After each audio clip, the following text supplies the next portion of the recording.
to think about how we want to do this. We're just two dudes doing a podcast because we have nothing better to do on a Saturday afternoon and we're trying to escape from our kids. It's true.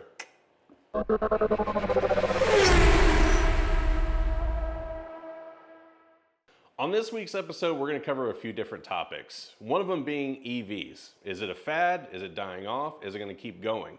Also, the current state of automotive television.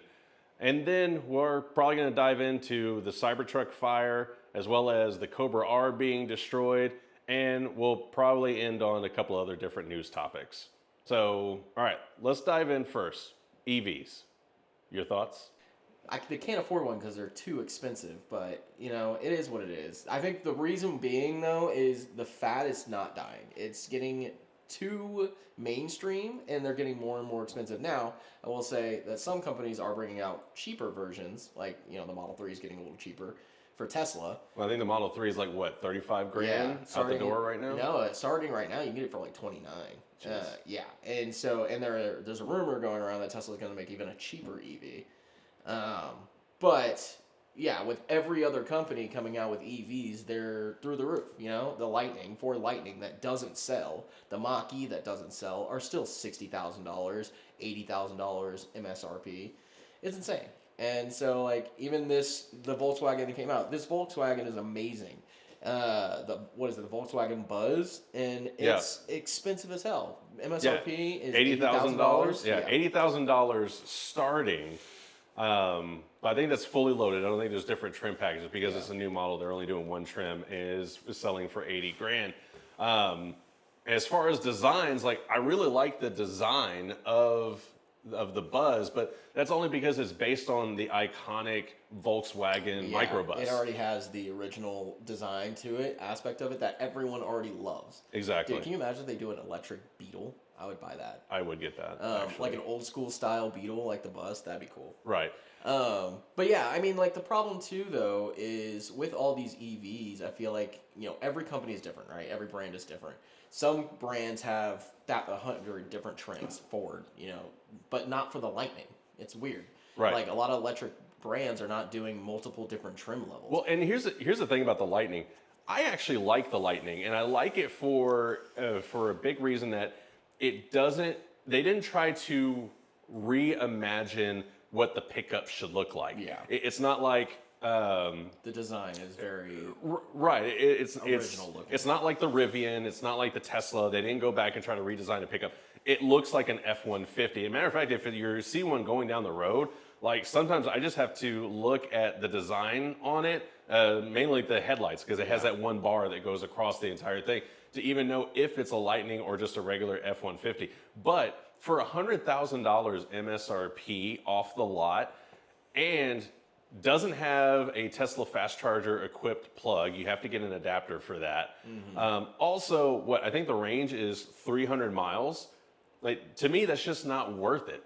If for that big of a vehicle, they should have way more range than 300-ish miles. Yeah. I think it's like 380 actually, if I remember correctly. But so have you ever driven the Ford Lightning?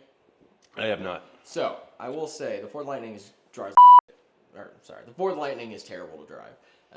The regenerative braking is terrible. The pedal, how the pedal reacts to your foot feels like you're just hitting a button. It's so weird. So I drove the Ford Lightning and the Ford Mach-E same day. The Mach-E gave a lot of like feedback in the pedal, but the Ford Lightning didn't. There was no feedback. It felt like I was hitting a button to go, and it was terrible driving experience. See, I feel that way about any EV that I've ever driven, though, and I've only driven the Mach-E and a Tesla. Yeah, it's very similar. It's almost like everything's a switch. It's very on-off. There's no feedback. You know, and child of the 80s, I grew up on a manual transmission 4-cylinder truck. So I've always had throttle response feedback, brake pedal feedback, clutch feedback, and it's just weird to, you know, I end up in EVs, I end up braking way too hard until I get used to it because it is a switch. It's you have them or you don't. Have you driven so just to correct both of us, MSRP right now for Lightning has actually gone down. It's $62,000 for a starting price. That's still way too much. It's still way too much for that truck. And then, yeah, 240 range on the low end, 320 on the high end for the extended range. All right, so I mean, we were close, around Yeah. 300 range. Which, but again, but it's if you're not- buying the low end yeah, for it's not $60,000 and only getting 240 in a Yeah. huge vehicle, In a vehicle that's not going to get good EV range anyways because Right. it's so big. And yeah, like it's great because it does have a high towing capacity, 5,000 to 7,000 pounds. yeah, but that if you're hauling 5,000 pounds in that truck, I mean, other channels have already done this. You haul anything in that truck, Yeah. you're not getting that 240-mile No, range. you'll You're get getting like 180 to the max. If that. Yeah, it's insane. And then, yeah, so I was gonna go back and circle back around. So the driving experience of driving experience of EV specifically. Have you driven with regenerative braking before? Not on an EV. Okay, I have on so a hybrid. I will say on the regenerative braking side with an EV, especially in the Teslas, what it does is it gives feedback and doesn't.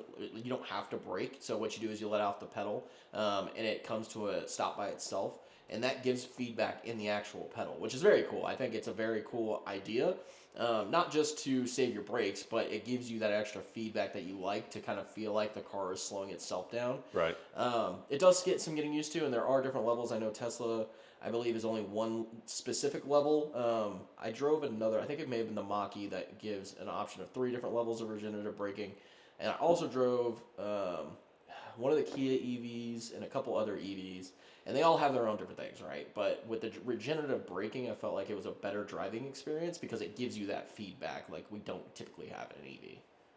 Yeah, I actually need to get out there and drive a few more EVs to get the feel and get just the experience of doing it. I will say, like, I have driven a couple of cars with regenerative braking, and the one thing I did appreciate about those is that it does feel like you're still driving a gas engine car with a standard transmission because, as you know, like with an automatic transmission, you let off the gas, you're going to start feeling the pull of the car trying to slow itself down. With regenerative braking, you get that same kind of feeling. I feel like if you didn't have regenerative braking on an EV, it's just going to feel like you're on a skateboard and it's just, coasting to a stop. Yeah. So let's go back to the original question: is do we feel EVs are a dying fad? I don't think so. I think it's only going to get more and more mainstream as they come out with more models as things get older. The cool thing about the EVs as well is there's no maintenance. There's no oil changes. There's no besides tires. Right, but really you have to replace your tires as many times as you change often as you change your oil. It's 5 times easier than going to change your own oil. Like you can go to. It's also 10 times more expensive. It is, but at the overall grand scheme of things, engine brakes, that's $3,000, $4,000. If a battery goes out, most of these companies now offer warranties up to 100,000 miles, if not more, for batteries because they know how expensive it is. Tesla covers everything up to 100,000 miles, but up until that, even then, you're seeing Teslas go to 150, 160, 170,000 miles with no problems. Right. And that's only because they're not old enough to get to that yet. Yeah. We haven't seen that. And so I'm excited to see where they go and how long they're able to actually last and see how long a Tesla can last. And, I think with the technology we have now, it's going to be even longer because everything, in tech, this, it expands every single year and grows and, goes to the next level and upgrades every single year. We have new technology coming out all the time. I don't think it's going to stop. I think it's going to continue to grow. I think the companies that are integrating EV are definitely going to take over the space, especially for the daily drivers. I think that's going to be the biggest thing, especially with all the laws going into place that, especially in California and these bigger places that require people to not be able to have these gas guzzling cars that produce a lot of emissions. And California just passed that law where you have to have all new houses have to have an EV charging station built in. So that's not going to stop. I mean, California is usually the kickoff. That's where it starts. But there's going to be other states that do the exact same thing, and I think it's not going to stop. I think it's not going to die anytime soon. I don't know about you, but I think it's only going to keep growing. My opinion is I don't think that they're going to go away. But I don't think it's going to be a high mix of EVs like everyone originally thought. I mean, the government's had this big push that they wanted all electric vehicles, I think by 2035 or something like that. And I don't think that's going to happen. I mean, even Elon Musk, the guy leading the charge in EVs, has said the infrastructure for electric charging is not there. The infrastructure needed to switch everybody to an EV is just not there. Plus, you just until the range comes up, you're still going to need some kind of fuel burning engine in the world. Now, what I do think is going to happen is that over the next 10 years, we are going to see a higher mix of EVs, even than what we see now, but we'll also see a higher mix of alternative clean burning options. So like hydrogen being one of them. Toyota is pushing hard to develop a hydrogen engine as well as a hydrogen charging station along with a fuel cell that will be able to be mainstream. So once they get that going, I think But that's honestly, been going on for years, though, right? They've been trying to develop that for years. it has, but the nice thing about hydrogen is like even our cars sitting in the driveway that are all gas cars right now, those could in theory be converted over to hydrogen with very minimal changes, and it's still a internal internal moving engine. It's something that can be maintenanced just like we maintenance our cars now. The only thing that you're really changing is the fuel and the fuel delivery system. The biggest thing right now that I think is holding them back is the fuel cell itself, because you have to develop something that can take an impact. And when you put hydrogen in a compressed state enough for a vehicle to run on, it is under a ton of pressure. So if you have that in the back of your car and you get rear-ended, like it's going to be a massive explosion. So yeah, I think what we're lacking is the technology of being able to contain that, and also in the case of an impact, how do you safely disperse all of that pent-up energy? Plus, then there's like the delivery stations, and you got to add in, just like we've seen with fast chargers, you got to add in ways to go fuel hydrogen vehicles. Yeah.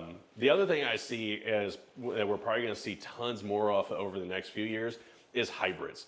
I think hybrids are a really good just in between of both EV and gas, where you get the fuel saving of having the electric motor, but you get the range of also having the gas backup. I mean, a car that I've test driven and I kind of want is the hybrid Maverick. And I've seen people get 45 plus miles to the gallon in that thing, in that little pickup. And to me, that's awesome. And it's a great looking truck. Yeah. But I think the problem, though, there is with hydrogen and, hybrids and things like that, the maintenance is where the problem lies. I think it's going to continue to, like you said, you're going to have to transfer over with hydrogen style, where everybody's going to have to learn the new setup. That's not as mainstream as it is right now. EVs are here. They're here now. And I think that's going to kind of pull our environment and kind of run that, at least for the next 10, 15 years, because they're here now and that's what's in the ecosystem. And, even with like newer Model 3s and newer Teslas, they're getting up to 400-mile range with a long range now. Yeah. Which is, from 4 years ago, that was like 240-mile range standard. Like, that's a huge jump, I think. And then also, I was going to talk about, Tesla Network. Have you heard about that yet? No. So the Tesla Network, they released this, I think, maybe like 2 or 3 months ago. What they're going to allow people to do is service out their cars that they own, Tesla product cars, as cabs, and let the people that own the cars collect the revenue off of those cabs, like an Uber or Lyft, yeah. But they'll be, automated. Yeah. And so I think that's also a huge, benefit of having an EV and having a car that has autopilot. Not saying that other cars won't get autopilot, gas-powered cars won't either eventually. But I think, Tesla leading the charge is always going to be, a point of conversation in the environment because of everything, Tesla's trying to do. They're trying to be innovative. They're trying to, push the line forward. They don't ever push the line. They come out the same product year after year. It works. Don't get me wrong. It works. They're right. And same thing with Honda, the hydrogen, things that they're working on, the hydrogen engines. It works. But they're not pushing the limit. They're not pushing the envelope to try new things. And I think that's where a lot of these EV companies, Rivian and Tesla, they kind of exceed in those aspects and in those, niche kind of situations. And I think, for EVs specifically, I think Tesla's the only car company that's an EV company that has come to the mainstream line. Like they can put themselves against Ford, they can put themselves against these bigger companies. Rivian, not so much. Like the smaller EVs, yeah, they're great, and you see them here and there, but they're not leading the charge. They're not. You can't see a Rivian every time you go out the house. Every time I walk out my house, I see 6 Teslas. Well, especially in my neighborhood. Yeah, and so like I don't think that's ever gonna stop. And I think with Tesla being as big as they are, and they've had their ups and downs. Every company has, but I mean, like you look at what they've accomplished in the last since they've been really mainstream 10 years ago versus what Ford's accomplished in the last 100 years, and the time frame that they've completed and accomplished what they've accomplished, I think is astounding. And I think I don't think it's gonna stop. I think I compare Tesla to Apple with the iPhone 10 years ago. 10 years ago, you had other manufacturers making smartphones, but when Apple hit the market with the iPhone, they didn't just stop at, hey, we can do this too. They pushed the envelope and they brought new technology. And then just like the way Tesla is with EVs, all of these other companies are having to play catch up. Yeah. Now I will say, like with EVs, I kind of get hung up on the big push for, hey, they're safer for the environment. And I think that's like one of the big push for the government trying to mandate that, hey, we need to have EVs by a certain date, is they're going under the guise of that this will be better for the environment. And that's already been proven to be bunked. I mean, Jeremy Clarkson said it best. You can't think that mining an ore from one country, putting it on a boat, sending it to another country to be refined, putting it on a boat to go to another country or a train, to have it made into a battery for it to be shipped back to Texas to be put into a car is more ecologically friendly. Yeah. It's not. Now, with that being said, that's why I kind of lean to hydrogen is the better way to go. If you look up videos from Adam Maroon's Everything from a few years ago, they went in and looked and they figured out, like, hey, the best way that we can help the environment is essentially stop buying new cars, because we have already all of these vehicles on the road. All of this metal has been mined and refined, and now we're having to keep going and digging for new metals and digging for new ways to refine. And especially with EVs, like we're always looking for new ways to make better, longer lasting batteries. But if we had a way to take our existing vehicles that are on the road and convert them into a safer, cleaner fuel source that ultimately, at the end of the day, it expels water. And that's the exhaust of hydrogen. It's water vapor, which is good for everything. I think that's why hydrogen is ultimately the better and the safer way for the planet to go. I think it'd be cool to see a company come out with a plug-and-play EV conversion that, once we get, because the problem now that we have is these batteries are so big. They have to take up so much space in the car, and they're not easy to, swap everything out in a car. But if we could condense what we have, and I do think that's going to happen as technology progresses, and, you've seen it in technology. Chips have gotten smaller. We have microscopic chips now. It's only going to continue, I feel like, as we continue to, learn and create more efficient batteries, that they are going to get smaller, and they are going to give us options to convert cars that have been on the road for a long time to EVs in a more mainstream, standard way. That is actually something I would like to see, because... And I don't know, because I'm torn on that, because I think it's cool. I mean, we've seen classic cars like the 67 Mustang, the Zombie, that was converted to an electric motor with a battery setup. But therein there is the problem, as you said, is the size of the batteries that are needed. That car had like a 50-mile range, because you couldn't just take the whole bottom of a classic Mustang and convert it into a battery pack. So battery technology is definitely the huge limiter. And honestly, I think we're still a decade before we could see solid states and compressed battery technology that has a higher range. Yeah, and it's interesting that you said, the entire thing about EVs not being, as efficient for the environment and things like that. It's not. really, in the grand scheme of things, we're not really helping the environment as much as we think we are driving an EV. No. But I will say, I do think it's helping the economy. You know, think about it this way. How much gas prices would be if we didn't have as many EVs on the road? Like, if we didn't ever create an EV car, Tesla never started, right? How expensive would it be to pay for gas right now? Hey, at the time of this video, I'm paying less than $3 for premium. So thank you, Tesla drivers. Thank you, Tesla drivers. Thank you, EV drivers. Because, Yes. like, you got to think about it. Like, we didn't have any EVs at all, right? We were all still driving gas-powered cars. It'd be insane. We'd be paying probably $20 a gallon at this point because of how, I mean... I think California already is. Yeah, pretty much. Because of how... much gas, one, is scarce. It's already a scarce resource, and we're continuously getting to a point where it's even more scarce. But yeah, I would be curious to see if anybody's ever made that calculation on how much gas prices would be if EVs never existed. I'm about to look that up. All right, if you can do the math, put it in the comments. Let us know. All right, so here's my last thing I want to touch on EVs. This ugly thing. Yes. It's the overall design. So, all right, so Dodge has released the new Charger. I think they're already hitting dealerships. I actually kind of like the two-door. But yeah, the four-door, I don't know, I'm not sold on it. It's atrocious. Yeah. Also, why bring back the old Dodge badge just to signify that we're going electric?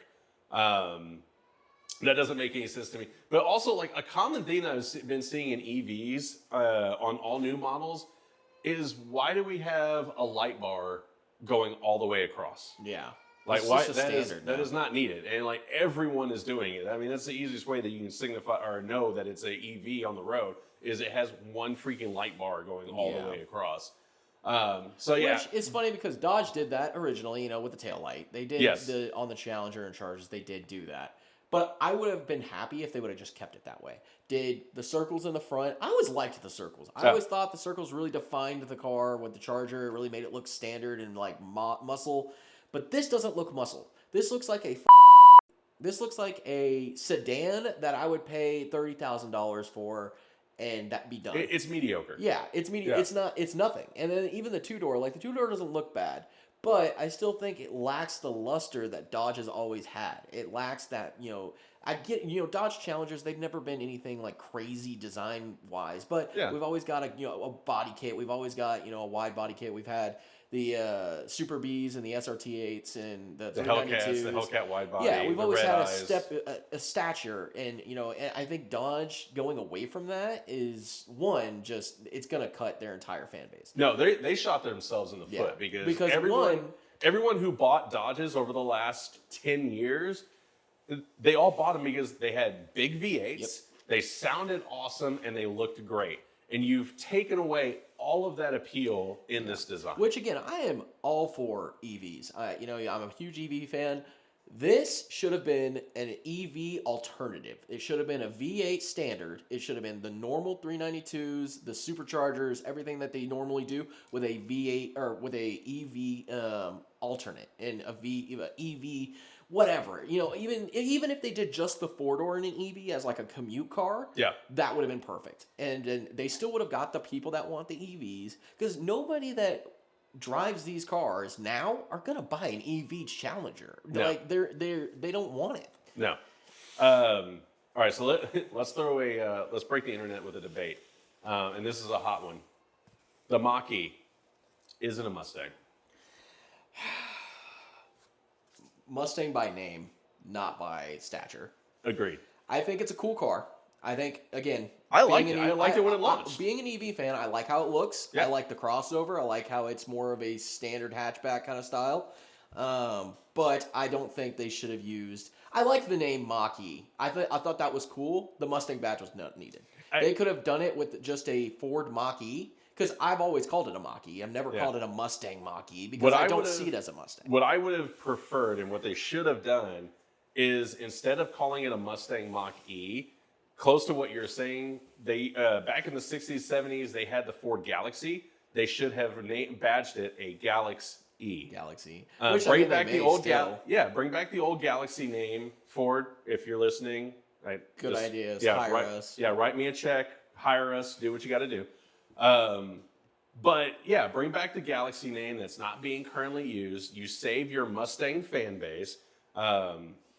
And yeah, you get to introduce a new EV while still keeping the lackluster or not lackluster, but keeping a familiar name to bring into the market. Yeah, which again, I also think I agree with you. I think they should have either kept it the Mach-E or like done something outside of the Mustang brand, because what they could have done is taken the Mustang body and did the exact same Dodge did and give an alternative EV version of the Mustang and called that the Mustang Well, Mach-E. Chevy's doing that with the C8 Corvette, where they're bringing out the E-Ray. Yeah. It's essentially going to be a C8 Corvette with an all-electric drivetrain. Yeah, Ford missed a huge opportunity there. Absolutely. They were trying. What I think is, again, they were trying to use the Mustang branding and the Mustang name as their kind of like kickoff to give them some type of edge. It's riding a coattail. Yeah, and it flopped. And I don't think anybody that has driven a Mach-E does love it. It's a good car, but like it's not a Mustang. Agreed. All right, so here's where we're definitely going to disagree, and I'm going to highlight this one. I hate the way these cars look, and it's all of them. It's the 3 Series, it's the X, it's the Y, all of them. Like SCXY. Yes, the whole S3XY. sexy lineup. Yeah, the whole sexy lineup, baby. They all look like bland vanilla blobs on the road, and what really just like every single time that I see a bunch of them together, they're always the same color.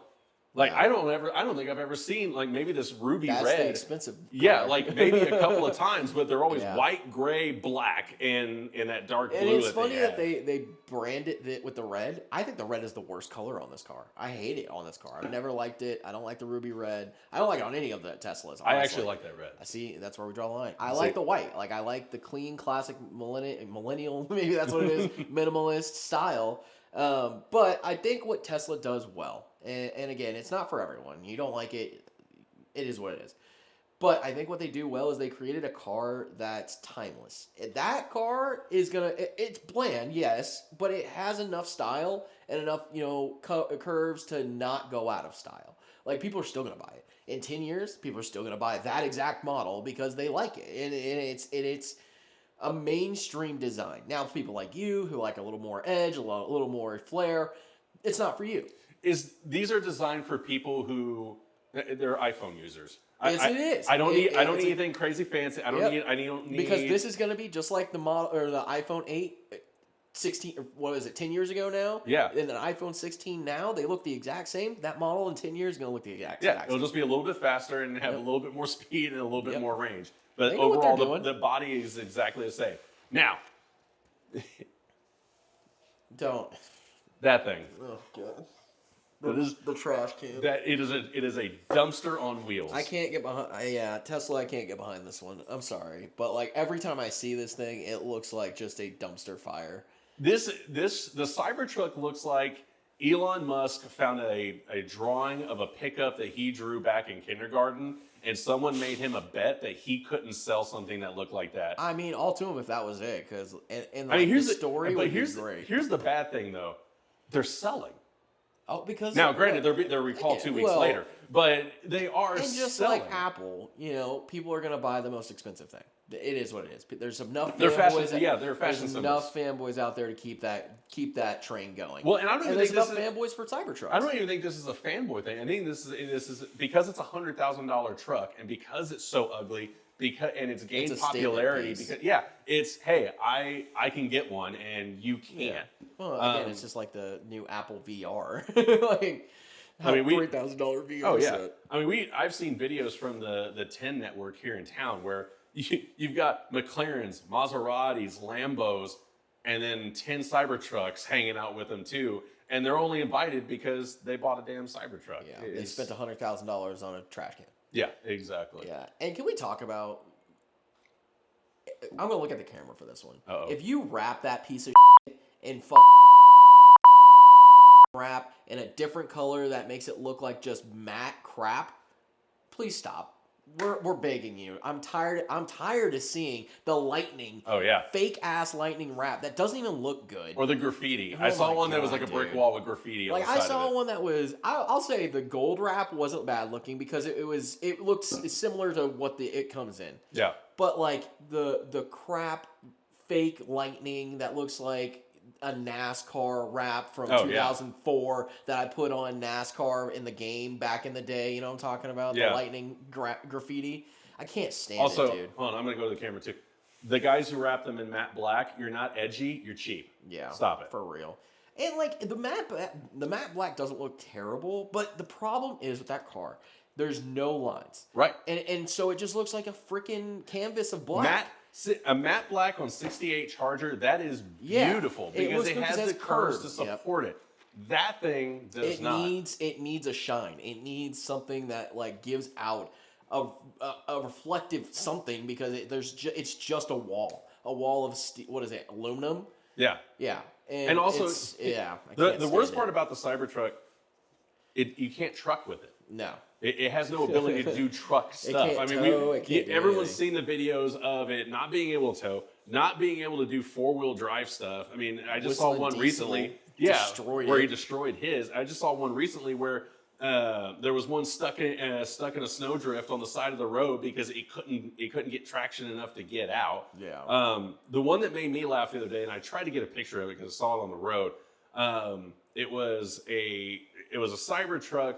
And the guy had to put like the universal roof racks like you have on the top of your car, just so he could have a place to haul things because you can't put anything in the bed. The bed is so small compared to like a typical standard truck. And yeah, I don't know, man. I think you're right. I think it was a very mainstream way of like just this is edgy because it looks different than everybody else's truck, but. It's not designed well. It was never designed well. I don't think it was, designed for somebody that is a day-to-day user. I think it was designed for the fanboy. I think it was designed for the cyberpunk douchebag who can afford a $100,000 truck and not worry about it. Are we officially naming the Tesla fanboys as cyberpunks? Cyberdicks. All right, hashtag it. Cyberpunks. Cyberpunks. But that's what it is, man. I think, and again, it goes back to buying the most expensive Apple products. It goes back to people that these products they don't need it, but they want it as a staple piece. Yeah, what they need is a bus pass. What they need is a bus pass. Absolutely. All right, so electric vehicles wrap up at the end of the day. Dying fad. We don't think so. I don't think so. He's a huge EV fanboy, so. No, they're not going away, but I don't think they're going to become as mainstream as originally planned.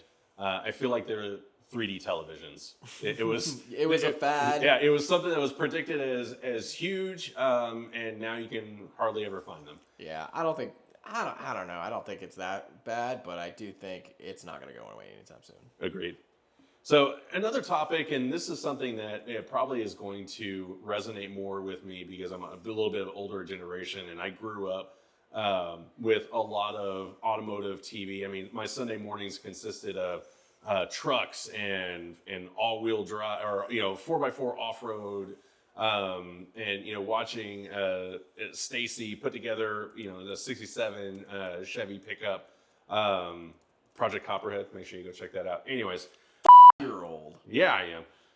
Anyways, something that is hitting more home to me is, automotive TV.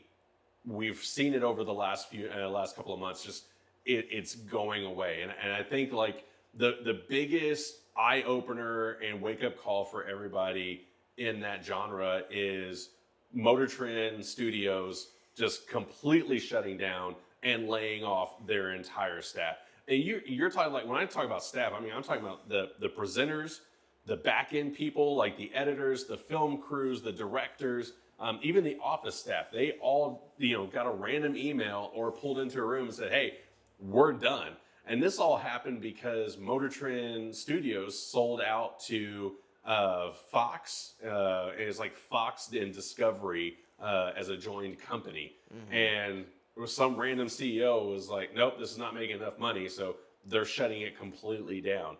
And for me, I mean, that's to me, that's a big effect in, in my genre or like my age group, because for the last 13 years, I've been watching shows like Roadkill, Hot Rod Garage, Roadkill Garage, Faster with Newbern and Cotton, and Faster with, Faster than Finnegan when it was a thing. So that's like that's a big gap out of my Sunday morning of no longer having that content. So yeah, I think they're making a huge effect on losing their general audience. But I say all that to point out, I think YouTube is now the go-to automotive content repository. Yeah. And like all of those hosts that I just mentioned, they all immediately went out and started firing up their YouTube programs. Like Mike Finnegan has already been pretty successful with his channel. Tony Angelo, he used to run Hot Rod Garage, big drift car driver back in the day. He left Hot Rod Garage so he can go spend more time with his family, started up his YouTube channel, and I'm pretty sure he's easily subsidizing his old salary from Motor Trend just off YouTube subs. Yeah, and I think that's true. I think that's the way the world is going to. I mean, we've seen it. We've seen it with the streaming platforms. We've seen it with all these different things coming out. YouTube is a revenue-based company. That's where the money is. That's where everybody goes, and that's where everybody under 35 and under are going to nowadays. They don't go to Discovery or Fox channels to go watch Motor Trend. They don't go watch anything. At this point, they don't do ESPN anymore either. I think ESPN is not necessarily on its way out, but like the mainstream channels and watching it on cable TV is just going out. It's just gone. And that's the way our world is moving, is it's all streaming platforms. It's going to be all on the internet. And with YouTube, it's so accessible. Like you can move from one TV show or one show to the next. You can go watch a video on how to change your oil while you're also looking at another video on what the next Tesla car is coming out on. It's so easily accessible. Or how to set up a podcast. How to set up a podcast. And it's just so accessible, and I think that's why a lot of people, including people your age, are starting to move over to YouTube, because like even you can say where you usually consume content for automotive stuff is YouTube. Like, and you do have these different shows that are on different platforms, but the audience that would go to those different platforms, one, either don't know how to go to those platforms, didn't know how to access those videos like Motor Trend and Roadkill. You're smart enough to know that, but somebody in their 50s may not be, who also enjoyed those shows when they were a kid. They don't know that, how to get there. They know how to use YouTube because YouTube's been around for so long that it's so mainstream now that even your 60, 70 plus year old people understand they can go search cool cars in YouTube and find, what they're looking for. And so I think that's just the way the world is moving towards, is these streaming, these, apps, these platforms that we have. It's going to continue to grow. And then also, the people that have kind of mainstreamed it, Exotic or Daily Driven Exotics, Donut Media, they've made it mainstream to bring automotive content, not just, oh, these are cool cars on the street, automotive content that people actually want to watch, interesting things. Donut Media does a good job at not just doing vlogs and not just doing, cool cars on Rodeo Drive, like all these, wannabe YouTubers that are just out there filming cars all the time. Yeah. They show you cool, in-depth videos, creating drift cars at $3,000, doing cool things outside of just the day-to-day norm that we typically see. And a lot of, coming from those shows that did that, the production value also, I think, is insane for those shows because of how much it costs, that it's not worth it to do it on those platforms when there's a YouTube, again, Donut Media, they may be a pretty big company, but they're not as big as somebody like Motor Trend, who's been around for 10 plus years, has 300 employees who do this, that, and the other. Right. They may have 20 employees, but they make way more revenue on YouTube and can afford to pay those employees and not have to worry about it. And they do the same thing, but it's way more revenue or way more, what am I thinking of? Not revenue, but profitable for them to do it on these platforms because there's not as much headcount. There's not as much things that you need to be able to do a YouTube channel that a lot of these bigger productions need. Same thing with like Top Gear. Like I feel like that's why Top Gear went away, is because they had such a huge production of probably who knows how many employees. Well, and they just yeah. couldn't keep it up because one, the fan base is there, but like again, it's people that are getting up in age. It's people that are higher in age, that have responsibilities, don't have the time to just sit down and watch every single episode. Like, even for me being, 30, having, kids, it's same thing. Like I used to be able to watch YouTube and watch all the people I like to enjoy watching, back in the day. And then also shows I used to like to watch back in the day. I don't have time to do that anymore. Yeah. Like it shows that as you get older and the fan base gets older, it's harder for them to watch all that content and then also bring profitability to those companies because they're not having the biggest fan base. Well, and it's funny that you mentioned Top Gear, because I think Top Gear and now like the current state of Donut Media are both running into the same thing, where they have essentially, I mean, Top Gear is a little bit different. Like, the original trio left because, disagreements with, let's just put it out there. Clarkson punched a guy over a sandwich. Hey, it must have been a damn good sandwich. It was lack of sandwich, from my understanding. But you lost the original trio, and you could not retain that original Top Gear audience that brought them to the point that they were. I mean, they were the pinnacle of everything at one point, and not only in the automotive industry, but just in shows. I mean, they had a huge fan base. They were getting tons of good ratings. People tuning in week over week that may not even been car enthusiasts, but just wanted to watch those three be together, and the silliness that was going to happen on camera. Donut Media, I feel like, is starting to go the same way, because like you just lost like James Humphrey and a bunch of their other staple hosts that were working on the show, who have just gotten to the point of, hey, I'm not down with the direction anymore. Y'all are going, in this particular way, and it's not true to what we originally signed on for. So they're quitting, they're leaving, and going and starting their own channels to get back to the roots of what they used to do. I feel like Donut Media has gotten a little too money hungry. They saw those big dollar signs in their eyes. I mean, the fact that you can go to Walmart and pick up a Donut Media shirt, and the Donut Media little gearbox. Yeah. They have a little, or not gearbox, but toolbox. They have a little toolbox. To me, that explains the current state of Donut Media. Like, once your merch is in Walmart, you officially sold out. But I mean, that's the next step, though, right? Because they're becoming more of a brand, not a YouTube channel, right? Right. They're trying to get their brand out there by doing these things.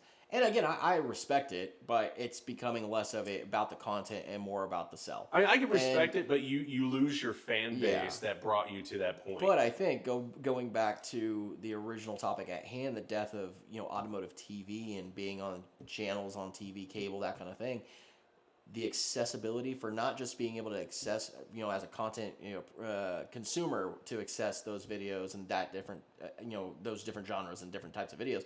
The accessibility for people to leave a channel and go create their own channel and just completely restart, but also have the fan base behind them. Right. Like people that like left Donut Media and go create their own channel. They already have a fan base, and they can easily, because they're in that environment, create a new channel and restart and gain 100,000 followers in a day. Yeah. Right? It takes nothing for them because they have that fan base and they know they can continue to keep doing that. And YouTube is the one place and one-stop shop to be able to have that accessibility where they can leave one company, basically, in theory, and go to another. With production, the level of production that, Top Gear and those Motor Trend were at, you can't do that. You can't just leave and just start your own channel or start your own TV show without having 200,000, 300, probably millions, actually, really, in reality, to start your TV show, because of how much production costs, how much things cost, how much producers cost. Like, it takes a lot of money to get from point A to point B in a TV channel,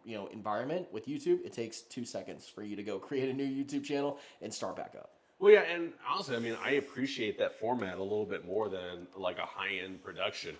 A guy with a camera filming himself. I mean, if you look at like Vice Grip Garage, that's just, dude, he's just a redneck from Wisconsin who picked up a camera and started filming himself one day.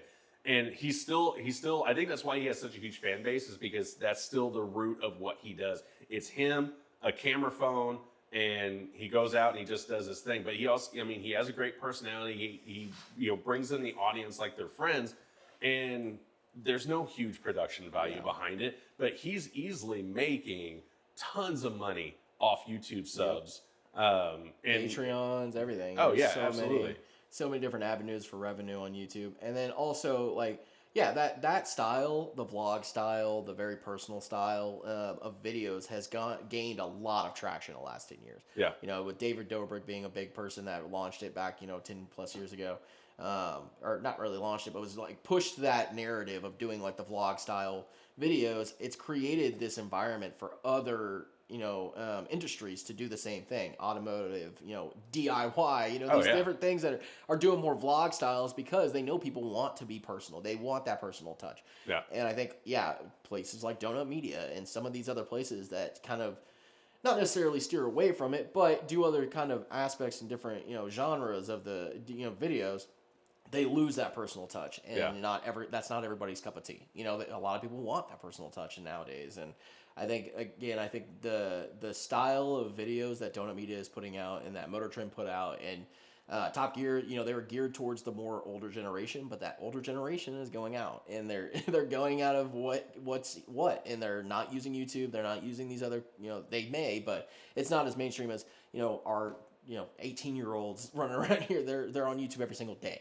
Like, right. I feel like I could probably access YouTube maybe 3 or 4 times a day, honestly, at this point, just to watch like different videos, how-to videos. Like, YouTube I would easily take in more content on YouTube on a daily basis than I do any other. And it's a university. It's a university of not one education, but also content consumption and entertainment. Like, there's so many different avenues of YouTube, and I think people underestimate the power that YouTube has.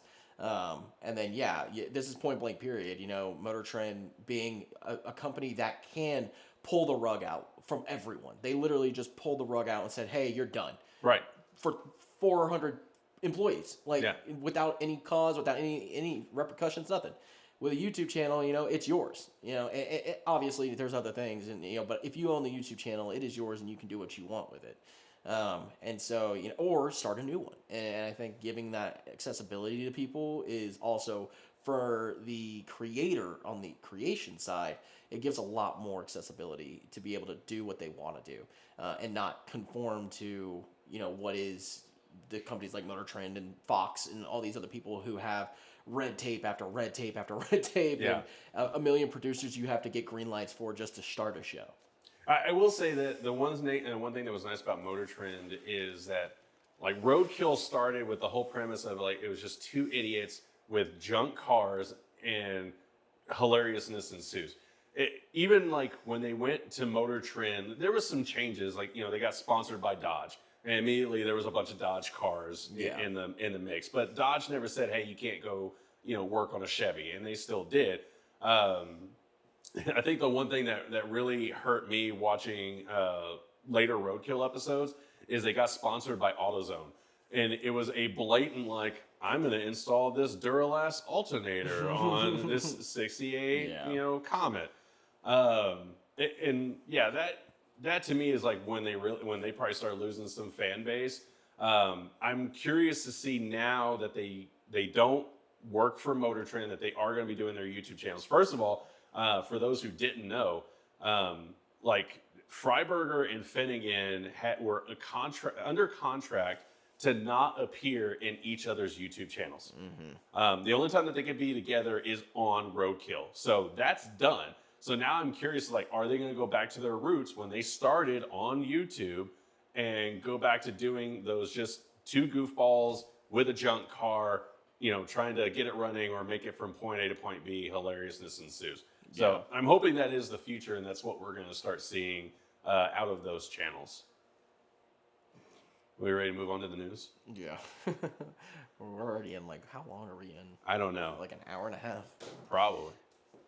We need to have less conversation. Oh, no, we're in an hour. That's not bad. No, I thought we were further in. Oh, all right. Yeah, let's move to the news. All right, next we're going to dive into the news. But before that, I need a coffee break. So pause for a word from our sponsors.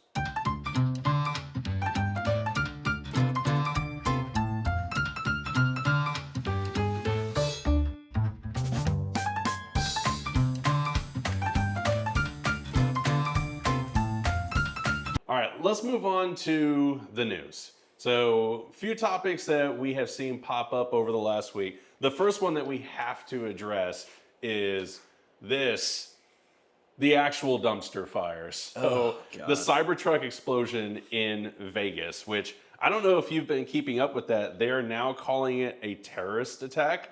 Apparently, I think you were looking into it. What? It was a soldier that planted that? Somebody said, or planted a note, said left, it says there was a note left near the blast, calling it a wake-up call, not a terrorist attack from the soldier that blew up the Tesla. Speaking of which, it didn't blow up. I mean, it blew up. I mean, like, quality where quality's given. Right. Tesla Cybertruck, it survived. Let's look at the aftermath. Yeah, like that is not that bad for what he had in there. That's not an explosion. Yeah, No. that's just somebody started a fire in a dumpster and just hoped to God it didn't get it worse. And look, I will say this: as much as I hate that truck, it did very, very well for the circumstances that it was under. I mean, the fact that the light bar's still on. Yeah. It looks like the fact that the battery didn't explode and the bedsides are still mostly intact. Yeah. I mean, the front's intact. Honestly, this guy, he messed up if he was trying to make a statement because he put that in the wrong truck to do so. Because it kept itself very well contained while they were able to put out the fire. Yeah, it says a highly decorated Army officer who died in an explosion Tesla Cybertruck at the Trump Tower in Las Vegas left a note saying it was a stunt to serve as a wake-up call for the country's ill. Investigators said what? A wake-up call for the country's ills? Country's ills? Okay. Sure. That's what the news says. Okay. AP News. Yeah. There you go. But yeah, I mean, was he the only one that died? Yeah, it looks like it. Was he in the truck? Yeah, 37-year-old Green Beret from Colorado Spring, Colorado. Also wrote in the note he left on his cell phone that said he needed to cleanse his mind of the brothers I've lost and relieve myself from all burdens from all burdens of the lives I took. I mean, sounds like it was just a cry for help, honestly, not a terrorist attack. Unfortunately, PTSD is a hell of a drug. And, that honestly, it sucks that he went through all that and felt like that was the only way out. For all of you that feel that way, it's not the way out. Yeah. Talk to somebody. Talk to somebody. There's plenty of resources. If not, talk to your brother. That's what I do. But yeah, it sucks that that's the way he went out. But all to Tesla for creating a truck that can survive. Hats off to the Cybertruck for containing the mess. They say explosion, but it doesn't say like exactly how he did the explosion. Like it wasn't C4. It doesn't say anything like that I can see. So, I mean, more from the it pictures. Says, fireworks and explosives. So, okay. I mean, even then, like I still feel like for a car, it did a decent job surviving. Absolutely. I will say, if it was any other vehicle, it probably would have been a hot mess. Yeah, it would have been destroyed pretty bad. But yeah, being that it's stainless steel, I mean, unfortunately, that burn probably lasted a long time from the interior. But yeah, it basically created a nice little. Are you saying the stainless steel is what contained it? Yeah, it's a smokeless. So if he had chose a DeLorean, it would have done the same. Yeah. Yes. Yeah. All right, so now we know Cybertrucks and DeLoreans if you want to contain a vehicle fire. Yeah, if you're looking to start a fire in your car, pick a Cybertruck. Exactly. All right. If you're trying to stay warm this Christmas. So something else that has popped up this week, and this one hurts my soul. Yeah, this one sucked. First of all, what fucking dickhead drove into this dealership? I'm going to have to bleep out that entire thing. First of all, what dickhead dropped? You do not bleep that out. Yeah. What dickhead drove through this thing? Like, just unnecessary. I don't understand. Like, I get it. You being mad. I get it. Dealerships suck. But, like, why? But come on. Did they say why he did it? Or was it an accident? I was trying to find that.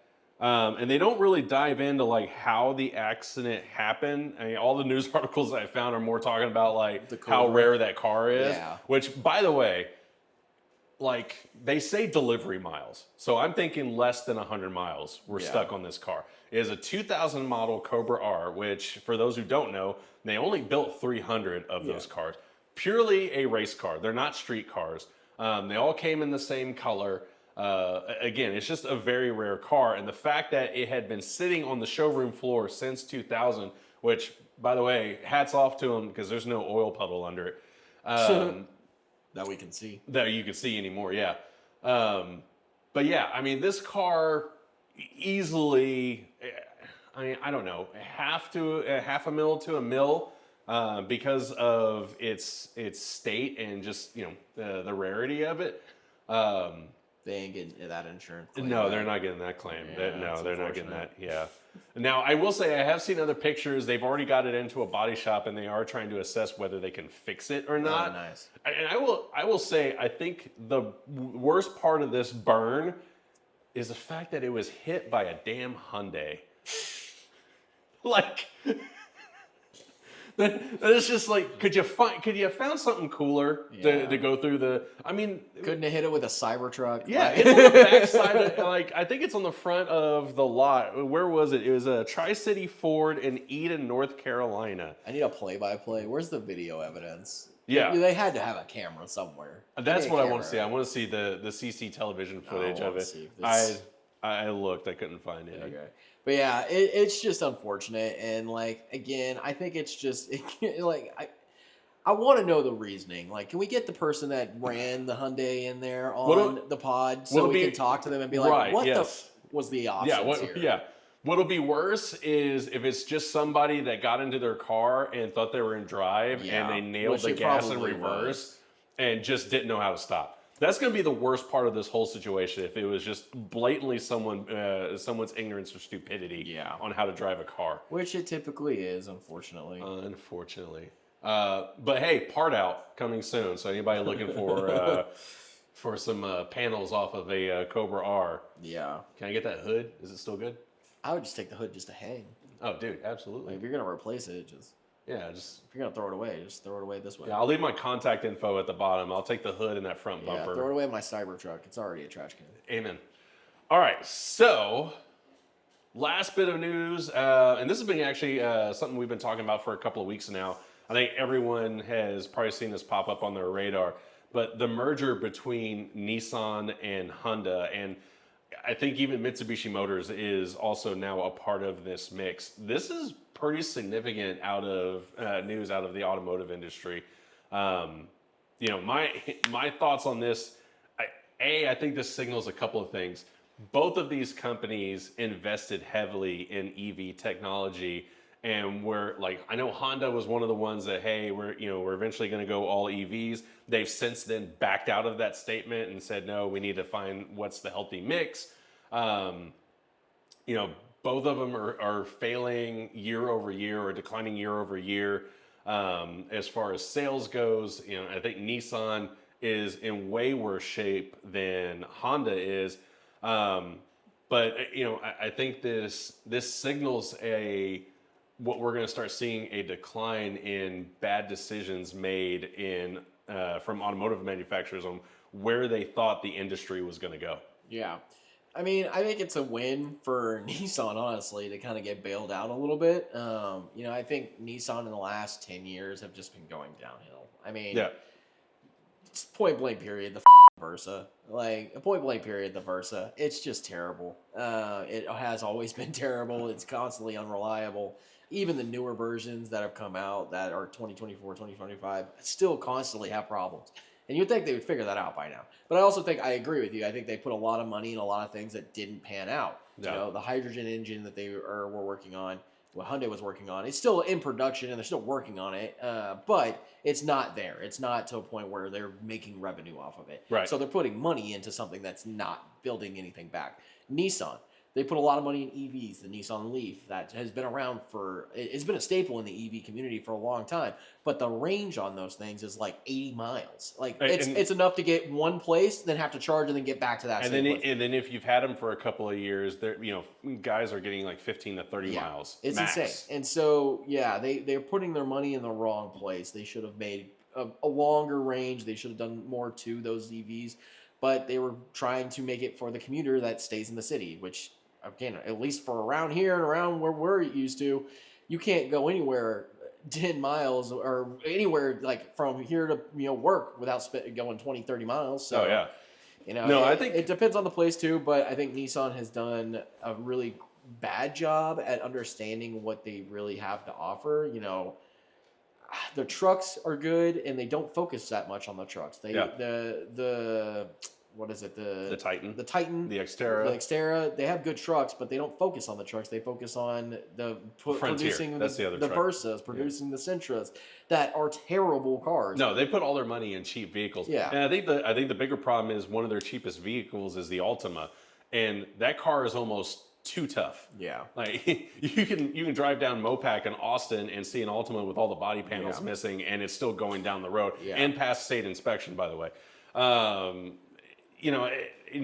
I think Nissan's detriment is they try to focus heavy into EV, but they were trying to go cheap EV, and the technology is not there yet. Yeah. Now, with Honda, I just think over the years, they have gone polar opposite, where they have been focusing more on, putting out pricier vehicles now. Like you look at like the Honda Odyssey minivan, that's brand new. That's like a $60,000 vehicle for a lot of people who that's not in their price range when they're looking for a minivan, right? Honda, that's every minivan nowadays. Though. That's true. Unfortunately, this is the world we live in. Whatever, give me a Caravan GT and I'll be happy, dude. But yeah, here's what really kind of boggles my mind on this whole thing is everyone is talking about these two merging except for these two companies. Well, specifically for Honda. So just yesterday, I saw an article pop up. So the Honda CEO was asked about the merger during like an interview or a press conference or something like that. And all he said was, that's a difficult one. He didn't go into details as to what it means, who is doing what, who's getting what it means for their lineups. Nothing. He basically just kept his mouth shut. Meanwhile, Nissan, direct statement from them. I got this from the U.S. Sun. The content of the reports that Honda, Nissan, and Mitsubishi Motors are considering a business integration is not based on an announcement from our company. So Nissan is going the other route where they're going to talk about it, but they're also kind of pointing at it may not be true. But I think at this point, there's too many sources that are saying that this is going to happen for it not to be true. Yeah. And I think it goes to back to the fact too. I think this is a play for Nissan, not a play for Honda. I think this is a portfolio increase for Honda. It's to add to the portfolio, add to the bigger scale of it, take some real estate out of the group, of car companies. But I don't think it's a win for Honda. I don't. No. I think it's just they're taking on more portfolio. And for Nissan, it's great because they get the Honda name. They get the Honda merger. They get all the Honda resources. They get all of that on top of being associated with Honda, which, Honda's Honda. They make a good, solid car. It may be expensive. And it may, they may be going up in price, but I think that's everyone, honestly. In this day and age, you can't get a brand new car for less than $30,000. No. You just can't. And then, Honda being Honda, same thing like with Toyota, they know they make a solid, reliable car. They know they do. And that's why they jack up the price. That's why Toyota's Camry is $35,000. I know it's fucking there and I can't get it.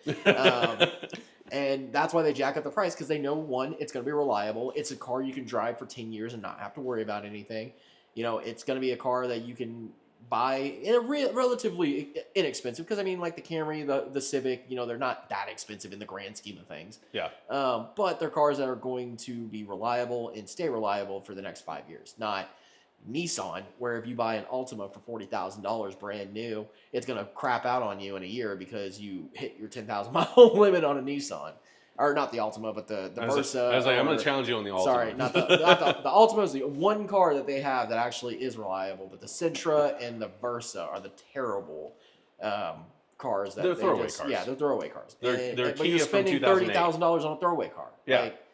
I think that's where they lose luster, and I think they should just get rid of those cars. No, honestly, yeah. I think you're completely right. This is definitely a play for Honda to get a just cheap entry-level vehicle into their mix, outside of like the base model Civic, which you can't even get a decent price on a base model Civic anymore. 35,000, 40,000, probably MSRP at this point. Now, I'm curious. what I do think that this signals, though, is, it kind of signals the just the struggle that these companies are starting to see. Because they did invest heavily in EVs, and that's not panning out. Like, they've lost all that money. Yeah. Where Toyota played it smart and basically said, "Hey, we're not jumping on the EV bandwagon. We're gonna invest heavily in hybrids." And they are winning like crazy in that space. Yeah. And then to me, this also signals, specifically for Asian companies, like if you look at the stuff coming out of China that is starting to make its way around the world, like those companies are making headway. Yeah. And I think that they're doing enough to start making these Japanese automotive companies to really start sweating. Yeah. I mean, and again, yeah. I mean, I looked up the Civic, 2025 Civic MSRP for an LX with base model. It's 24,000. So I guess that's not too bad. That's not too bad. But I mean, I do agree. If let's go look at Nissan. If I was comparing a Nissan, if I was a consumer comparing a Nissan Sentra to a Honda Civic, which is probably going to be around the same price point on 2025 brand new, I would never in my life pick a Nissan over a Honda, it's just never something I would ever consider, knowing the history, knowing the past that Honda and Nissan have. Yeah, Versa MSRP is 17,000. So if I was looking at comparable, it'd be the Sentra. Yeah. But again, Sentra, same thing. I would not which MSRP is 21. Money in a Sentra versus a Civic. So I mean, you really think about it, the reliability of the Honda versus the Nissan, $3,000 more for a base like comparable, I would go with the Honda every day. Oh, absolutely. And I think Nissan again is winning because they're tying that name to Honda. Like if Honda starts to give Nissan resources and things to kind of better, manufacture their cars to make them more reliable, I think that's a win-win for Nissan, not necessarily for Honda because they're not going to get much out of it. The brand specifically isn't going to get much out of it, but they may take some things from Nissan in like the higher end sports car versions too, like with the Civic Type R. That was their tried and true one sports car that they have that is mainstream, which again is cool because it's a Civic Type R. It's fast. It's all-wheel drive. Like it's quick. 6-speed. And it drives like a champ. And it's a great car overall. But I think they lacked the resources to have a more race car-esque environment. Like Nissan GTR, they have it. They've had it for years. They know what it takes to get to that point. And I think what they're launching is Honda Prelude next. That's going to be awesome. That Prelude would be amazing. If they can really tap into that GTR, lifestyle and that product line and utilize the resources Nissan has in the racing aspect stuff, I think they'll produce a really cool sports car. And I think that's what they're bringing to the table. Nissan is bringing to the table their high-end sports car versions of the cars, and Honda's bringing their day-to-day commuter portion of the car. And hopefully, it is a good merger and it works out for both companies, but I don't know. It's gonna be interesting to say the least. All I want to see out of this is a Z car with a VTEC motor and a turbo. That'd be cool. Can I just get that? Anybody? Dude, okay, let's talk about the Nissan Z. I'm so tired of hearing it. One, it's overpriced. It is overpriced. It doesn't I like how it looks, but it doesn't look good for $60,000. No. Like if I was going to buy a car, it would not be a car like that. It would not be the Z. At $60,000 price point. And no, it especially doesn't even show up on their website. Especially at what is it? A twin turbo V6 at 400 horsepower. You can go buy a Mustang for less and get 460 or 480. Yep. And honestly, in my opinion, get more car. Yeah, 100%. Or even do the Toyota Supra. Absolutely. 100%. Which is a great looking car. It's a V6 twin turbo too, but it's a great looking car. It is a beautiful car. It may not be, it's probably about the same speed as the Nissan Z, but it looks really good. Way better. Yeah. And you've got Toyota / BMW quality Yeah. going into that car. Yeah, MSRP for the Z is 42. It went down. It was at wow. like 60 something thousand. But again, I don't think people were buying it because I still buy Mustang. I would still buy literally I would still buy a GT Mustang because you get a V8 with way more horsepower. Yeah. And a back basically seat. the same car. Yeah. Like because the Z it looks cool, but it's not something I would go spend $42,000 on MSRP. It's Agreed. just not. All right, I think that's done for us for our topics for this week. So do us a favor, if you stuck around this long, make sure you hit the like button on the video so we can go up in the stack. And also make sure you hit that subscribe button. Doesn't cost you anything and it just helps us in the long run. And make sure you hit that alert button so you know when we post videos week over week. Like and subscribe. Like and subscribe. All right, so for Petrol Station, I'm Dennis. I'm Wes. And we out.